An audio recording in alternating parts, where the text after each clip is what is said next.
Alors la mobilité sont bien sûr les véhicules dont on parle chaque semaine avec 2 roues ou 4 roues, mais ce sont aussi les infrastructures. Hyperloop, ça vous dit quelque chose? C'est ce tunnel qui devait nous permettre d'éviter les bouchons en passant sous terre. On doublait donc finalement la surface des routes, mais depuis qu'Elon Musk, encore lui, a lancé en fait cette idée en 2012, on n'a pas vraiment vu des résultats concrets, comme vous allez nous l'expliquer. C'est à la quoi, bonjour. Bonjour Pauline. Oui, reprenant un concept plus ancien, Elon Musk a partagé pour la première fois son idée d'Hyperloop en 2012. Il parle alors d'un 5e mode de transport après les voitures, les bateaux, les avions et les trains. Il proposait de faire circuler des capsules, des pods en anglais, transportant une trentaine de personnes dans des tubes à basse pression et allant à une vitesse maximum de 1200 km/h. 200 km, ça va vite quand même. Hein, Ouais, très vite. Mais à l'époque, l'entrepreneur ne veut pas s'en occuper lui-même et lance un appel aux startups du monde entier pour développer son idée. Plusieurs entreprises répondent à l'appel d'Elon Musk, mais depuis, les projets ont du mal à décoller, voire sont abandonnés. Donc en fait, finalement, si je résume, Elon Musk a jeté une idée en l'air, mais il y a quand même eu, c'est quoi les principaux projets en développement d'Hyperloop depuis 2012, depuis une décennie du coup? Oui, alors on peut citer par exemple Virgin Hyperloop qui a fait un essai à 172 km/h avec passagers en novembre 2020 et quelques essais dans le désert du Nevada à 387 km/h, mais cette fois sans passagers. Mais depuis février 2012, l'entreprise a annoncé qu'elle se réorientait dans le transport de fret.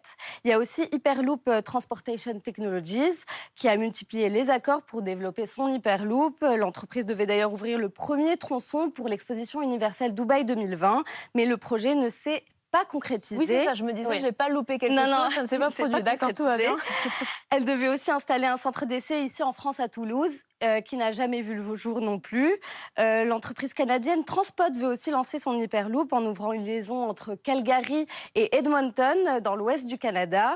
Mais cette ligne coûterait 18 milliards d'euros. Un premier tronçon d'environ 20 km doit d'ailleurs relier Edmonton à son aéroport dès 2027.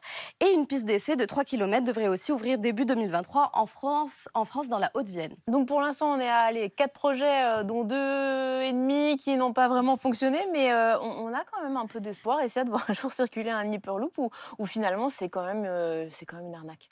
Alors, il y a plusieurs points financiers et surtout de sécurité qui sont difficiles à résoudre. L'ancien directeur technique d'Alstom Transport, François Lacôte, a d'ailleurs sorti une étude de faisabilité en 2018 qu'il avait appelée Hyperloop, formidable escroquerie technico-intellectuelle.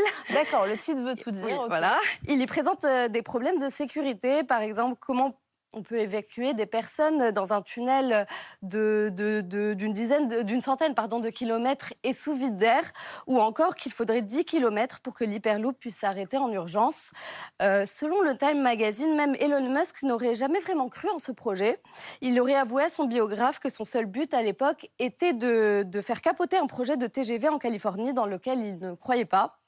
Et d'ailleurs, le premier prototype de tunnel Hyperloop qui avait été construit par l'entrepreneur il y a 4 ans. Donc il y avait quand même un prototype, un jour vraiment en dur, quelque chose qui a existé. Bon, Oui, voilà, c'était une sorte de tunnel et donc il a été construit il y a 4 ans et selon Bloomberg, récemment, il a été démonté et va être remplacé par un parking pour les employés de SpaceX. Bon, et ben ça veut tout dire. Finalement, pour l'instant, Hyperloop, ça fonctionne pas vraiment. En tout cas, merci beaucoup. Et c'est à la quoi, journaliste BFM Business. On passe tout de suite à l'invité de la semaine.